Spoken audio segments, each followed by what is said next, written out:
नमस्कार साथियों, आप सभी का एक बार फिर से अवस्थी क्लासेस के यूट्यूब चैनल पर मैं नगेन जांगड़ स्वागत करता हूं।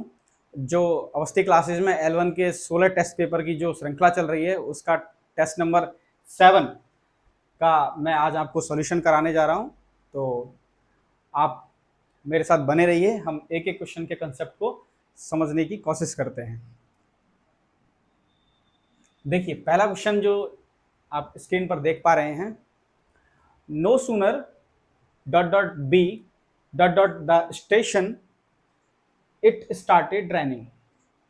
देखिए, नो सूनर के साथ कौन कौन से कंसेप्ट एग्जाम में पूछे जा सकते हैं और बहुत अच्छा क्वेश्चन बन सकता है। तो नो सूनर यदि सेंटेंस के प्रारंभ में आ रहा हो,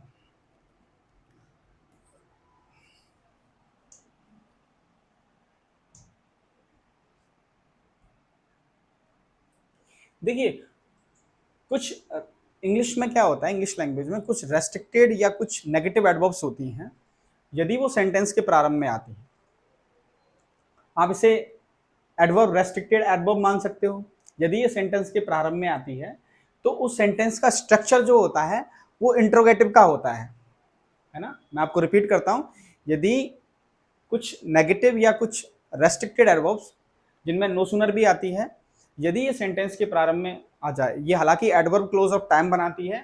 ये एडवर्ब, ये कंजक्शन ऑफ टाइम टाइम में शामिल होता है। एडवर्ब जो टाइम कंजक्शन होते हैं उसमें आता है और एडवर्ब क्लोज का निर्माण करते हैं। तो यदि ये सेंटेंस के प्रारंभ में आ जाता है तो the structure of the sentence will be of interrogative, even the sentence will remain assertive. Sentence assertive ही रहेगा। यहाँ पे फुल स्टॉप आ रहा है, देखो आप देख सकते हैं, और स्ट्रक्चर इसका पूरी तरह से इंट्रोगेटिव का हो जाता है। तो इसके साथ कौन कौन से कंसेप्ट हो सकते हैं, पहले वो समझते हैं अपन, उसके बाद इस सेंटेंस का आप आसानी से आंसर कर सकते हैं। देखिए, नो सूनर के साथ क्या होता है कि यदि आपको नो सूनर आ जाए, यहाँ पे नो सूनर, उसके बाद ब्लैंक दे दिया जाए, उसके बाद सब्जेक्ट आ जाए, जैसे यहाँ पे बी दे रखा है, बी ब्लैंक दे रखा है, द स्टेशन,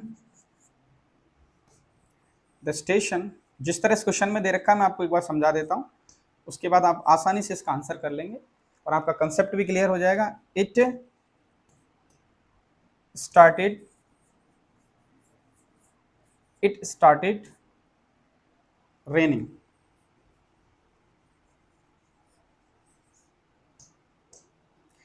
देखिए,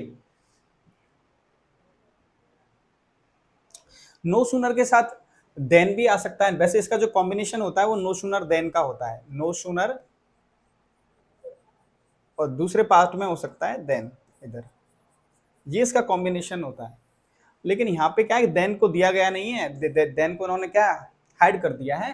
तो ये यहाँ पे प्रिंसिपल क्लोज हो गई इधर वाली, और ये टाइम क्लोज हो गई नो सूनर से बनने वाली।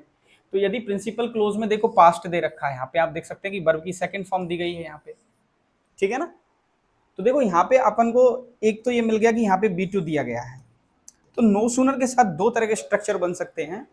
पहला, आप यदि यहाँ पे डेड लगाएंगे, नो सूनर डेड बी, जैसे यहाँ पे दे रखा है कि रीच वर्ब इन्होंने दी है, तो आप एक तो लगाएंगे। अगर डिड यहाँ पे लगाया तो आप रीच लगाएंगे इस तरह से। और दूसरा स्ट्रक्चर ये बनता है, यदि आपने नो सूनर के साथ, नो सूनर के बाद डिड यहाँ पे लगाया है, तो उसके बाद जो ये सब्जेक्ट दिया गया है उसमें आपको वर्ब की फर्स्ट फॉर्म का प्रयोग करना है। तो डिड के साथ अपन क्या लगाएंगे, वर्ब की फर्स्ट फॉर्म। दूसरा क्या है, यदि नो सूनर के साथ इस तरह आ जाए, नो सूनर, अगर आपको यहाँ पे हेड का प्रयोग करना हो, had, had be reach, reached, reached,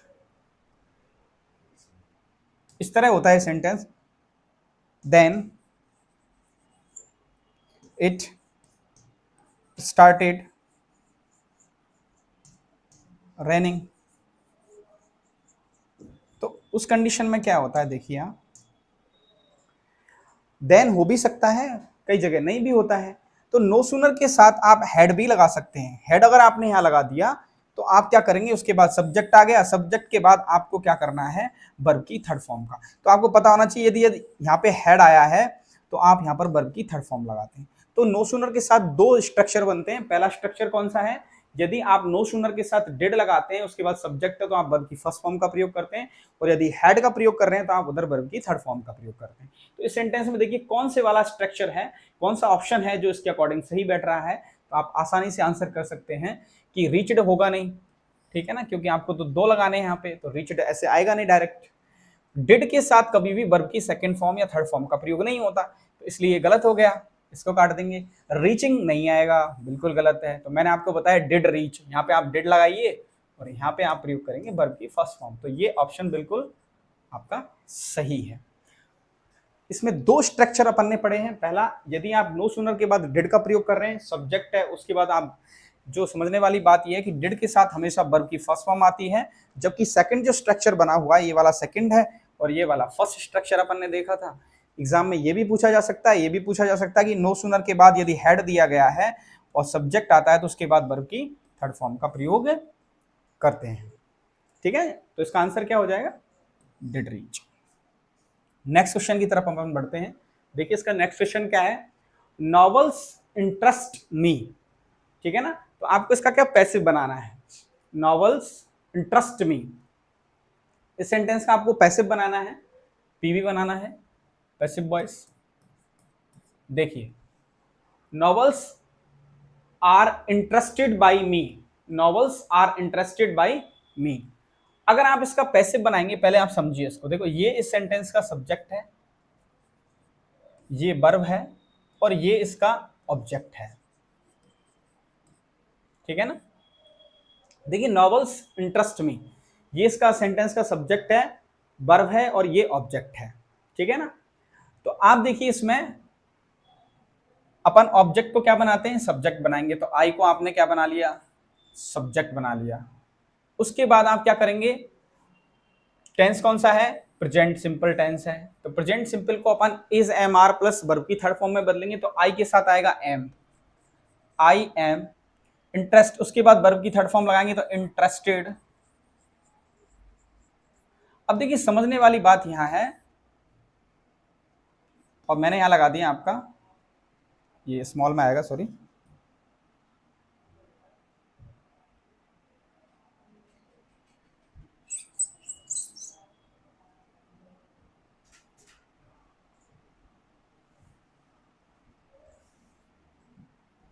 देखिए यहाँ पे आएगा ये स्मॉल लेटर्स में। अब देखो ये क्वेश्चन जो है, आपको एक चीज पता होनी चाहिए कि इंटरेस्ट के साथ हमेशा हम बाई नहीं लगाते, हम लगाते हैं इन। ये आपको ध्यान होना चाहिए, इंटरेस्ट इन। पैसिव में जब आप बना रहे होते तो आई एम इंटरेस्टेड इन नॉवेल्स, आप इंटरेस्टेड इन नॉवेल्स का मतलब हो गया कि आपको नॉवेल्स में रुचि है। तो इंटरेस्टेड इन पैसिव में आपको ध्यान रखना है कि पैसिव वॉइस बनाते समय इंटरेस्ट वर्ब के साथ इंटरेस्टेड इन होता है। क्या होता है, इंटरेस्टेड इन, ठीक है ना। जैसे नो के साथ क्या होता है, नॉन टू, नो के साथ क्या होता है, नॉन टू, ठीक है ना। कबर के साथ क्या होता है, विद, कबर्ड के साथ क्या होता है, विद होता है, ठीक है ना। फील्ड के साथ भी विद होता है, फील्ड के साथ भी क्या होता है, विद। आपको जैसे कि एस्टोनिश एट होता है, एस्टोनिश एट होता है, एस्टोनिस्ट एट, सरप्राइज्ड एट होता है। ये कुछ वर्ब हैं जो मैंने आपको पढ़ाई हुई हैं, एग्जाम में पूछी जाती हैं, फिक्स प्रपोजिशन लेती हैं पैसिव वॉइस में। सरप्राइज विथ, ये पैसिव वॉइस में ऐसा होता है इनके साथ। ये जब पैसिव वॉइस बनाएंगे तो इंटरेस्टेड इन, इंटरेस्ट के साथ इन लगेगा, नॉन के साथ टू लगेगा, कवर्ड के साथ विद लगेगा, फील्ड के साथ विद लगेगा, एस्टोनिश के साथ क्या लगेगा, एट लगेगा, ठीक है। सरप्राइज के साथ भी क्या लगेगा, एट लगेगा। एनगल्फ्ड विद होता है, engulfed with, engulfed with something, engulfed with something होता है, किसी चीज से घिर जाना, ठीक है ना। जैसे कि the house engulfed in, engulfed with fire, the house was engulfed with fire, sorry, house, the house was engulfed with fire, या fire engulfed द हाउस, तो the house was engulfed with fire, इस तरह से बनेगा। आप passive बनाएंगे तो engulf with होता है। तो आपको ये कुछ चीजें याद होनी चाहिए कि इंटरेस्ट के साथ इन आता है, नॉन के साथ टू आता है, कवर्ड के साथ विद आता है, फिल्ड के साथ विद आता है, एस्टोनिश के साथ एट आता है, सरप्राइज के साथ एट आता है, एनगल्फ के साथ विद आता है ना। तो इस तरह से आपको पता होना चाहिए। ये फिक्स प्रपोजिशन है, तो इसका आंसर कौन सा हो जाएगा, देखिए आई एम इंटरेस्टेड इन नॉवेल्स। पहला वाला देखो, नॉवेल्स आर इंटरेस्टेड बाय मी, गलत हो गया, ठीक है ना, ये तो कोई लेना देना ही नहीं है इसका, तो एक्टिव फॉर्म में ही बना दिया। I have interested in, have का कोई नहीं, आई हैव बीन ये नहीं, तो आंसर क्या हो जाएगा, I am interested in novels, तो आंसर हो जाएगा थर्ड। नेक्स्ट क्वेश्चन देखिए आप, he said alas how foolish I have been. देखिए ये जो है इसका आपको ये डायरेक्ट स्पीच दिया गया है ना, ये डायरेक्ट नरेशन दिया गया है, डायरेक्ट यहाँ पे आपको दिया गया है, और आपको इसका बनाना है इनडायरेक्ट स्पीच, है ना, डायरेक्ट स्पीच दिया गया है और इसका इनडायरेक्ट स्पीच बनाना है। तो he said alas how foolish I have been, last में उन्होंने यहाँ पे एक्सक्लेमेटरी मार्क लगाया गया है। और देखिए ही सेड, जब आप इधर वाला जो डायरेक्ट स्पीच है, ये वाला जो पार्ट है, ये डायरेक्ट स्पीच कहेंगे इसको, यदि इसमें कोई एक्सक्लेमेटरी सेंटेंस दिया हुआ है, डायरेक्ट स्पीच देखो, यदि इसमें कोई एक्सक्लेमेटरी सेंटेंस दिया हुआ है तो अपन उसको किस तरह से डायरेक्ट से इनडायरेक्ट में बदलते हैं, वो अपन को समझना है। देखिए अगर यहाँ पे सेड दिया हुआ है तो इसको अपन अर्थ अनुसार, इसके अर्थ के अनुसार, ही exclaim with sorrow, he exclaim with surprise, he exclaim with regret, he exclaim with wonder, surprise, इस तरह के अपन इनको चेंज कर सकते हैं। He exclaim with admiration, he applauded him saying, इस तरह के अपन एक्सप्रेशंस का यूज करते हैं, ठीक है। तो एलश जो होता है वो दुख दिखाता है, ये आपको पता होना चाहिए कि ये वाला जो एक्सक्लेमेटरी वर्ड है ये क्या दिखाता है, ये शोरों को शो करता है ना। देखिए ही एक्सप्रेस्ड विद सॉरो, एक्सप्रेस्ड का कोई नहीं होता, एक्सक्लेम्ड होता है, तो ये यहाँ पे ही गलत हो गया, एक्सप्रेस्ड का यूज नहीं करते, ये वाला जो सेंटेंस है बिल्कुल गलत है, यहाँ पे अपन इसका एक्सप्रेस नहीं करते, एक्सक्लेम्ड यूज करते हैं ना। देखिए ही एक्सक्लेम्ड विद रिग्रेट, रिग्रेट भी आ सकता है, सोरो भी आ सकता है ना, alas how foolish I have been, उसको ये पश्चाताप हो रहा है कि मैं कितना मूर्ख हूं ना, कितना मूर्ख हो गया हूं मैं ना, कितना मूर्ख हो चुका हूं मैं। तो ही एक्सक्लेम्ड विद रिग्रेट दैट, आप दैट कंजक्शन का प्रयोग करते हैं, मैंने बताया आपको, जब आप बनाएंगे तो आप इसको एक बार यहाँ पे बना के देख लो, देखो ही एक्सक्लेम्ड, डायरेक्ट से इनडायरेक्ट बनाएंगे तो एक्सक्लेम्ड विद, चाहो तो आप सॉरो लगाओ या आप लगा सकते हो रिग्रेट दैट, दुख होना पश्चाताप होना बात एक ही है, दोनों सही है, दैट। अब देखिए इधर वाला जो पार्ट है जो डायरेक्ट स्पीच में दिया गया है, वो किसी भी प्रकार का सेंटेंस है उसको हम असर्टिव सेंटेंस में बदलेंगे। ये दिया गया जो है वो एक्सक्लेमेटरी है, अब इसका अपन असर्टिव बनाएंगे, और असर्टिव का मतलब होता है पहले सब्जेक्ट आएगा उसके बाद वर्ब आएगी, तो इसका सब्जेक्ट क्या है, आई, तो आई के किसके अकॉर्डिंग बदलेगा, रिपोर्टिंग वर्ब के सब्जेक्ट के अकॉर्डिंग। तो ही आप लाइए यहाँ पे ही आप लाएंगे। टेंस कौन सा दिया गया है, प्रेजेंट परफेक्ट को अपन पास्ट परफेक्ट में बदल देंगे, तो हैड आ जाएगा, ही हैड बीन। देखिए he had been very foolish, he had been, आप लास्ट में क्या बचा है, फुलिश वर्ड, ये रहा इधर वाला, आप इस वर्ड को लाएंगे इधर से उठा करके, ये जो शब्द है, देखिए हम लोग बात कर रहे थे कि ही एक्सक्लेम्ड, अगर यहाँ पे डायरेक्ट स्पीच में दे रखा है कोई एक्सक्लेमेटरी सेंटेंस और यहाँ पे एलस दे रखा है, तो एलस का मतलब या तो शोरो या रिग्रेट, पश्चाताप को दिखाएगा, तो हमने इसको रिपोर्टिंग वर्ब को ही एक्सक्लेम्ड विद सॉरो या रिग्रेट में बदल दिया। हम कंजक्शन दैट लगाएंगे, दैट के बाद जो यहाँ पे सेंटेंस का जो सब्जेक्ट है, मतलब इसको एक्सक्लेमेटरी से असर्टिव में बदलेंगे, और असर्टिव क्या आएगा यहाँ पे, आई किसके अकॉर्डिंग चेंज हो जाएगा, ही के, तो ही का यहाँ पे सब्जेक्टिव फॉर्म ही हो गया, प्रेजेंट परफेक्ट चला जाएगा पास्ट परफेक्ट में, ही हैड बीन, जो बचा कुचा पार्ट है, हाउ है, एला से ये तो हट जाएंगे, फुलिश, ही हैड बीन, आप यहाँ पे चाहो तो वेरी या टू जैसे शब्द लगा सकते हो ना, तो जिस तरह का दिया होगा अपन एग्जाम में वही देख लेंगे, यहाँ पे ऑप्शन में क्या दे रखा है आप उसका इस्तेमाल कर सकते हैं इजीली। तो देखिए इसमें क्या दिया है, ऑप्शन में वही अपन ले लेंगे, ऑप्शन में उन्होंने दे रखा है वेरी फुलिश, तो आप लगा दो इसमें और यही इसका आंसर हो जाएगा, है ना। टू या वेरी लगा सकते हैं, तो उन्होंने वेरी फुलिश लगा रखा है, तो कोई बात नहीं, आप वेरी लगा लेंगे। तो सही कौन सा बैठ रहा है देखो इसके according, he exclaimed with regret that he had been very foolish. तो इसका आंसर भी क्या हो जाएगा, सेकंड वाला। ठीक है, नेक्स्ट क्वेश्चन देखिए आप, क्वेश्चन नंबर 4। देखिए एक ईडियम है, अ फूल्स पैराडाइज। अ फूल्स पैराडाइज एक ईडियम होती है ना। तो मतलब आप समझेंगे इसका मतलब क्या होता है, state of happiness for foolish reasons, है ना। इसका मतलब होता है a state of happiness for foolish reason, है ना। मतलब किसी मूर्खता बस कारण के कारण आप अपने आप में खुश हो, मतलब है ना, किसी बिना मतलब मूर्खतावश कोई रीजन है और उसी स्थिति में आप खुश हो, उस स्थिति के कारण आप खुश हो। तो a state of happiness for foolish reason, कोई मूर्खतावश कोई कारण है और उस स्थिति में आप खुश नजर आ रहे हो, आपकी खुशी दिखा रहे हो, तो इसका मतलब होता है फूल्स पैराडाइज, मतलब मूर्ख का स्वर्ग आप बोल सकते हो ऐसे। तो इसका मतलब होता है state of happiness for foolish reason. वैसे इन वर्ड्स के अकॉर्डिंग इसका नहीं बनेगा, लेकिन आप इसका जो मीनिंग है वो आप ध्यान रखेंगे। इसका मतलब होता है a state of happiness for foolish reason. तो इसका आंसर जो हो जाएगा वो हो जाएगा सेकंड, पैराडाइज ऑफ इडियट्स नहीं, to live in the past नहीं, to remain in the state of daydreaming, है ना, ये सारे गलत हैं। इसका हो जाएगा state of happiness for foolish reasons, है ना। आप इसको याद करेंगे, इसका फिक्स आपको याद करना है। नेक्स्ट देखिए, ही ड्रिंकिंग।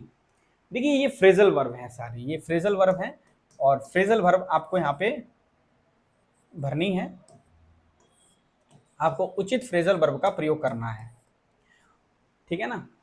देखिए ही ड्रिंकिंग, टेक ऑफ, एक तो है took to, took after, took off, took away. देखिए जो यहाँ पे जो ये टेक टू वर्ड है, ये सेकंड फॉर्म में दिया गया है, मैं आपको समझा रहा हूँ। टेक टू, टेक टू का मतलब होता है एडिक्टेड ऑफ समथिंग। एडिक्टेड का मतलब होता है किसी चीज का आदी हो जाना, एडिक्टेड ऑफ समथिंग, है ना।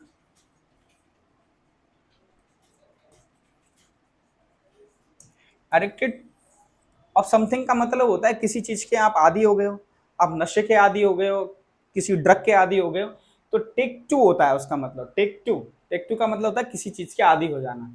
ये आप जानते हो। टेक आफ्टर का मतलब होता है resemble, to resemble. Take after का मतलब होता है टू रिजेंबल, टू रिजेंबल का मतलब होता है के समान दिखना, के समान दिखना, के समान दिखना। जैसे वो अपने पिता के समान दिखती है, वो अपनी माँ के समान दिखती है, तो शी, मैं कहूँ जैसे कि she takes after her mother, her mother, वो अपनी माँ के समान दिखती है। She takes after her mother, तो इसका मतलब ये हो गया वो अपनी माँ जैसी दिखती है, टू रिसेंबल, है ना।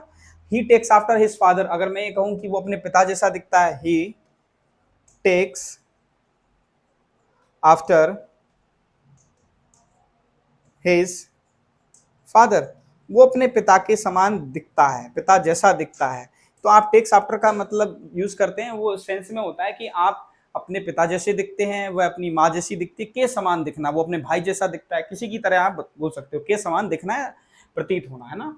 और addicted of something, take to का मतलब आदि होना होता है। टुक ऑफ का मतलब होता है, एक तो होता है आप to leave the ground, to leave the ground होता है, to leave the ground, to leave the ground का मतलब होता है the plane has taken off, the plane has taken off. यदि मैं ये कहूं देखिए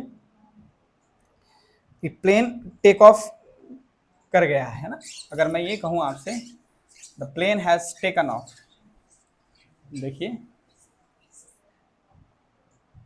अगर मैं ये कहता हूं आपसे the plane has taken off,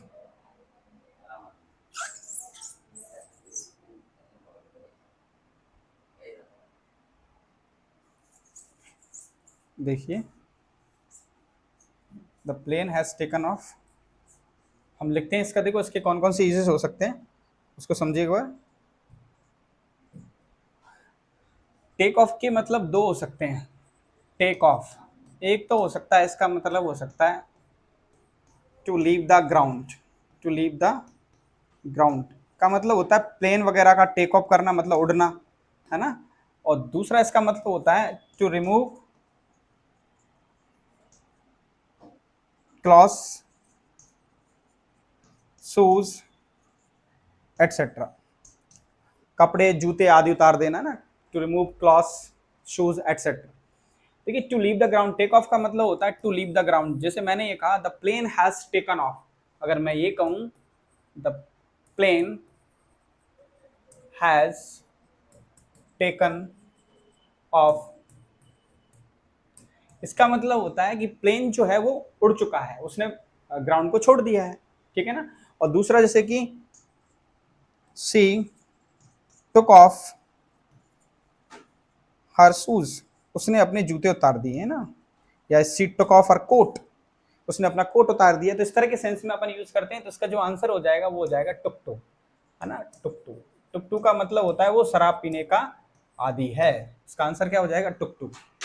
देखिए नेक्स्ट, देखिए आप अपना जो नेक्स्ट क्वेश्चन है वो क्या है, which one of the following is not true of the structural method. निम्न में से कौन सा, आपको यहां देखना नेगेटिव पूछ रहा है, इज नॉट ट्रू, कौन सा स्ट्रक्चरल मेथड के बारे में सही नहीं है। अब आपने स्ट्रक्चरल मेथड पढ़ा है, मैंने पढ़ाया भी है, समझिए आप। In this method the basis of teaching is structures and patterns of the target language, बिल्कुल सही है। इसमें स्ट्रक्चर्स और पैटर्न्स पर बिल्कुल फोकस होता है, और टारगेट लैंग्वेज को पढ़ाने का ये बेसिस होते हैं, आधार होते हैं, बिल्कुल सही बात है, ठीक है ना। और ये अब तक सही है। The structures are carefully selected and graded, बिल्कुल सही है। इसमें स्ट्रक्चर को बहुत ध्यानपूर्वक तरीके से सेलेक्ट किया जाता है, उनका श्रेणीकरण किया जाता है, ग्रेडेड किया जाता है, कौन कौन से स्ट्रक्चर्स पढ़ाने, है ना। They are presented through classroom situations actions pictures, बिल्कुल सही बात है ये भी। उनको क्लासरूम में हम सिचुएशंस, स्थिति के अनुसार, एक्शंस, एक्टिविटी करके, एक्शंस करके, पिक्चर्स, तस्वीरों के माध्यम से बिल्कुल सिखाने का प्रयास करते हैं। The method leads to the successful development to the students communicative competence. इसमें कम्युनिकेटिव कॉम्पिटेंस पर इतना ज़्यादा फोकस नहीं होता कि बहुत सक्सेसफुल तरीके से आपको इंग्लिश में संप्रेषण करना सिखाया ना, ये बात है, ये बिल्कुल गलत है। इसका आंसर भी फोर्थ वाला हो जाएगा, है ना, कौन सा सही नहीं है। देखिए which of the following is not reason for the low level of proficiency in language. निम्न में से कौन सा is not reason for the low proficiency, है ना। ये आपको ध्यान रखना है कि जो आपके अंदर लैंग्वेज को लेकर के कम जो दक्षता है ना, आप में पूर्ण दक्षता नहीं है, उसके पीछे कौन सा कारण नहीं है, इज नॉट अ रीजन ना, रीजन नहीं है, नॉट अ रीजन ना। बाकी 3 रीजन होंगे, एक रीजन नहीं होगा, आपको ढूंढना है, होगा ना। Lack of understanding of the nature and structure of language and process of language teaching, ये बिल्कुल सही बात है। हमको क्या होता है कि हमें लैंग्वेज के नेचर को और स्ट्रक्चर्स को एवं लैंग्वेज टीचिंग की प्रोसेस को समझने की कहीं ना कहीं हम कमी कर देते हैं, उसको पूर्णतः समझ नहीं पाते। क्योंकि आप देख सकते हो कि हमारे यहाँ पे क्या होता है कि जो the natural order of learning a language is LSRW, but in India and other foreign countries where their English is taught as a second language or foreign language, they don't follow this natural order to teach this language. They start from writing. If you don't follow this natural order, you cannot make the learners able to communicate in second language, in English language. You cannot make them able to speak in English language if you follow this method, writing. If you start teaching from this skill that is known as a writing, if you begins your teaching from this point, writing, तो आप बच्चों को English बोलना कभी नहीं सिखा सकते, वो कभी समझ ही नहीं पाएंगे कि लैंग्वेज की प्रकृति क्या है, लैंग्वेज किस तरह से सीखी जाती है। आपको अगर उनको अच्छे से सिखाना तो इस वाले पैटर्न से स्टार्ट करना चाहिए, एल से, फिर उसके बाद स्पीकिंग पर फोकस होना चाहिए, फिर रीडिंग पर, फिर राइटिंग, लास्ट वाला कंसेप्ट होता है बिल्कुल। तो you must, I mean all the teachers must follow this natural order to teach the learners or to teach this language as a second language in India, है ना। India में अगर आप इंग्लिश को एज अ सेकंड लैंग्वेज पढ़ा रहे हो तो आप इस वाले ऑर्डर को फॉलो करना चाहिए, जिससे बच्चों को लैंग्वेज की प्रकृति, उसके फंक्शंस और लैंग्वेज का नेचर समझ में आए, है ना। Failure to appreciate the fact that language is much more beyond the scope of mere poems, essays and stories। देखिए, फेलियर टू अप्रिशिएट, हम क्या फेल हो जाते हैं। टू अप्रिशिएट का मतलब होता है इस बात को इस बात की प्रशंसा करने में या इस बात को समझने में, the fact that language is much more beyond the scope of mere poems, essays and stories. कि केवल लैंग्वेज का काम यही नहीं है कि आप उसको पोएम्स पढ़ा रहे हो, एसेज पढ़ा रहे हो या स्टोरीज पढ़ा रहे हो। इस बात को समझने में, इस बात की प्रशंसा करने में, इस फैक्ट को हम अच्छे से समझने में क्या हो जाते हैं, फेल हो जाते हैं। हमारा उद्देश्य ये रहता है कि हमको केवल पोएम्स को पढ़ाना है, बच्चों को रटवानी है, एसेज पढ़ाने हैं, स्टोरीज पढ़ानी है। तो बिल्कुल सही बात है। और लैंग्वेज का तो एक ही मात्र होता है, लैंग्वेज इज फॉर कम्युनिकेशन होती है। आई एम सॉरी, ये लैंग्वेज इज फॉर कम्युनिकेशन होती है ना।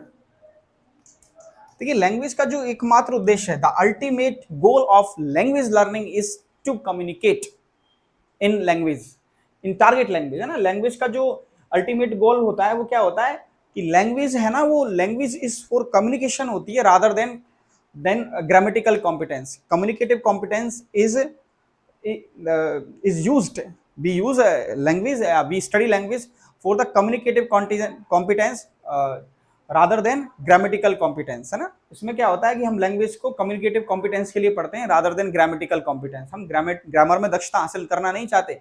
हमारा उद्देश्य जो होता है वो हमको कि लैंग्वेज में हम संप्रेषण की क्षमता विकसित हो जाए, हमको लैंग्वेज बोलना आ जाए, समझना आ जाए, ठीक है ना। ये लैंग्वेज का अल्टीमेट गोल होता है। तीसरा है failure of consideration biases that take place in terms of caste, creed, race and gender। देखिए, इस चीज को भी हम थोड़ा सा क्या समझने में फेल हो जाते हैं कि हमको किस स्थान पर, किस तरह से, किस परिस्थिति में लैंग्वेज को किस जेंडर के अकॉर्डिंग, किस क्रीड के अकॉर्डिंग, किस कास्ट के अकॉर्डिंग यूज करना है ना। तो ये भी चीजें क्या है, कहीं ना कहीं इसमें एक कारण होती हैं जिससे हम लैंग्वेज को प्रॉपर तरीके से नहीं समझ पाते हैं। और इसका चौथा देखो, an ability to design experiments and forecasting. देखिए, इस वर्ड को मैं आपको साफ करके बताता हूं, फोरकास्ट, ठीक है। ये जो फोर्थ वाला है, इसका जो आंसर होगा वो फोर्थ वाला ही होगा। आप देखिए एक बार, देखिए, an ability to design experiments and forecasting. Forecasting का मतलब होता है आप किसी चीज को लेकर के पहले ही पूर्व नियोजित अनुमान लगाना है ना, अनुमान लगाना, experiments. An ability to design experiments, यदि आपके अंदर योग्यता है एक्सपेरिमेंट्स, परीक्षण डिजाइन करने की या पहले से पूर्व अनुमान लगाने की, तो कहीं ना कहीं जो लैंग्वेज है उसके लो प्रोफिशिएंसी का ये कारण नहीं है ना, यही कारण नहीं है, क्योंकि अपन पहले से किसी चीज को लेकर के पूर्व अनुमान कर रहे हैं, है ना, या उसके एक्सपेरिमेंट्स को पहले से डिजाइन कर रहे हैं, इस तरह से करना है, तो ये इसका कारण नहीं होगा। चौथे वाला आंसर है वो सही है बिल्कुल। नेक्स्ट की तरफ अपन बढ़ते हैं। 8th नंबर देखिए, provides feedback to the teacher to modify the methods and to prescribe remedial works. निम्न में से कौन सा जो है वो टीचर को फीडबैक, परिपुष्टि प्रदान करने का काम करता है, प्रतिपुष्टि। टू मॉडिफाई, मॉडिफाई का मतलब सुधार करने में, the methods and prescribe remedial work, है ना, और उसको रिमेडियल वर्क्स तैयार करने में ना। तो ऐसा कौन सा इसमें से असेसमेंट है, आप देखिए। तो देखिए, फॉर्मेटिव जो होता है वो कहीं ना कहीं आपको फीडबैक देने का काम करता है। फॉर्मेटिव का मतलब होता है असेसमेंट ऑफ लर्निंग या ड्यूरिंग लर्निंग, है ना। ड्यूरिंग लर्निंग का मतलब होता है कि सीखने के दौरान होता है ना, ये सीखने के दौरान होता है ना, और ये सीखने का मूल्यांकन होता है ना। ये क्या होता है, असेसमेंट ड्यूरिंग द लर्निंग होता है ना। असेसमेंट ड्यूरिंग द लर्निंग का मतलब होता है लर्निंग, टीचिंग लर्निंग जो प्रोसेस चलती है तो ये तब होता है, और ये लर्निंग के बाद होता है समेटिव, है ना, जो आपने फिक्स टाइम पीरियड में आपने कर दिया है उसको। जैसे कि आप कह सकते हो अर्धवार्षिक जो एग्जाम होती हैं, हाफ ईयरली हैं या ईयरली एग्जाम्स हैं, वो सब समेटिव में आती हैं। यूनिट टेस्ट वगैरह हैं, ये यूनिट टेस्ट है, जैसे कि यूनिट टेस्ट है वो जो होता है वो सबमेटिव होता है, फॉर्मेटिव होता है। तो फॉर्मेटिव क्या करता है, आपको कहीं ना कहीं फीडबैक देने का काम करता है। और आप अपनी, फॉर्मेटिव का मतलब होता है कि आप अपनी जो टीचिंग मेथड्स हैं या टीचिंग जो स्टाइल है उसमें सुधार कर सकते हैं। टीचर को भी कहीं ना कहीं उसमें क्या मिलता है, फीडबैक मिलता है कि कहाँ पे कोई दिक्कत है। तो कौन सा वाला ऐसा असेसमेंट है, इसमें होगा फॉर्मेटिव असेसमेंट जो होता है वो फीडबैक देने का काम करता है। तो इसका आंसर हो जाएगा फॉर्मेटिव, ठीक है ना। सबमेटिव तो क्या होता है, टर्मिनल इन नेचर होता है ना, टर्मिनल होता है। और इसका ये जो होता है ये आपको फीडबैक देने का काम करता है, ठीक है। तो इसका आंसर क्या हो जाएगा, फॉर्मेटिव। और फॉर्मेटिव डायग्नोस्टिक भी होता है, ये आप ध्यान रख लेना कि ये वाला जो असेसमेंट है फॉर्मेटिव, वो डायग्नोस्टिक भी होता है कि आप किसी चीज का निदान कर सकें, डायग्नोस्टिक होता है। और वो टर्मिनल होता है, वो बिल्कुल आपको फाइनल रिजल्ट देता है, आपने क्या हासिल किया, आप पास हुए हो या फेल हो गए हो। लास्ट जो क्वेश्चन है आपका, remedial teachers should observe the following when dealing with the behaviour problems of peoples. Remedial teacher जो है ना, जो आपकी कहीं ना कहीं सुधार कराने का प्रयास कर रहा है, शुड ऑब्जर्व, ऑब्जर्व का मतलब उसे ध्यान देना चाहिए, the following when dealing with the behaviour problems of peoples. जब वो बच्चों की बिहेवियरल संबंधित समस्याओं को डील कर रहा होता है ना, उनको उनको फेस कर रहा होता है, ठीक है, और उनके साथ कोई ना कोई एक्सपेरिमेंट कर रहा होता है, तो उसको क्या करना चाहिए, है ना। Remedial teacher should observe the following, किस चीज को उसको ऑब्जर्व करना चाहिए, किस चीज को निरीक्षण करना चाहिए जब वो बच्चों की या स्टूडेंट्स की या लर्नर्स की बिहेवियर से संबंधित प्रॉब्लम्स को डील कर रहा होता है ना। Should always pay attention to their misbehaviour नहीं, उसको हमेशा क्या उसके मिसबिहेवियर पर अटेंशन देना चाहिए, ध्यान देना चाहिए। पे अटेंशन का मतलब ध्यान देना, है ना। Teacher should always pay attention to their misbehaviour, कि वो कहाँ पे मिसबिहेव कर रहे हैं, उनका बिहेव सही नहीं है, क्या उस पर ध्यान देना चाहिए, नहीं, ये गलत है। Always observe the performance of peoples in class and their behaviour in group, है ना। ये अब तक ठीक लग रहा है बिल्कुल, कि उसे हमेशा बच्चों की परफॉर्मेंस और क्लास में उनका व्यवहार, उसको क्या करना चाहिए, उसका निरीक्षण करना चाहिए, उस पर ध्यान देना चाहिए, ये बिल्कुल ठीक है। Give positive reinforcement to people's behaviour, उसे बच्चों के बिहेवियर पर हमेशा सकारात्मक पुनर्बलन देना चाहिए, नहीं। Refer to cases to students guidance officers teachers for the follow up actions, क्या उसे कुछ अलग केसेस को, जो बच्चों से संबंधित जो केसेस हैं उनको स्टूडेंट गाइडेंस ऑफिसर्स को रेफर कर देना चाहिए, या फिर और एक्शंस के लिए आगे भेज देना चाहिए, फॉलो अप करना चाहिए कि मुझे कौन सा एक्शन लेना है, या teachers for follow up action, या उन टीचर्स के पास भेज देना चाहिए जो एक्शंस लेंगे उनके खिलाफ, नहीं। तो जो सही सबसे सटीक जो आंसर होगा वो होगा ये, always observe the performance of peoples in class and their behaviour in group, है ना, उसको हमेशा ये करना चाहिए। सेकंड वाला इसका आंसर हो जाएगा। तो टीचर को हमेशा, जो रिमेडियल टीचर जो होता है, मतलब जो उपचार शिक्षक होता है, उपचारात्मक जो परीक्षण कर रहा होता है, जो टीचर किसी समस्या का समाधान करने में लगा होता है, उसको क्या करना चाहिए, तो उसको हमेशा बच्चों के जो परफॉर्मेंस है, पीपल्स का मतलब होता है शिष्य होता है, आप इसको आज लर्नर्स बोल सकते हो मॉडर्न में, पहले इसको पीपल्स बोलते थे। तो ऑलवेज ऑब्जर्व, हमेशा उनको निरीक्षण करना चाहिए, द परफॉर्मेंस ऑफ पीपल्स, बच्चों की परफॉर्मेंस को इन क्लास में, and their behaviour in group, और उनके ग्रुप को, उनके व्यवहार को ग्रुप में, है ना, कि वो ग्रुप में किस तरह का व्यवहार कर रहे हैं ना, जिससे कि उनका जो समस्या है, उनके जो कारण है, उसका वो आराम से पता लगा सके और निरीक्षण कर सके। तो ये आपके 9 क्वेश्चंस थे पेपर नंबर 7 के, और मैं आशा करता हूँ कि मेरे द्वारा जो जानकारी आपको दी गई है वो आपको समझ में आई होगी। नमस्कार।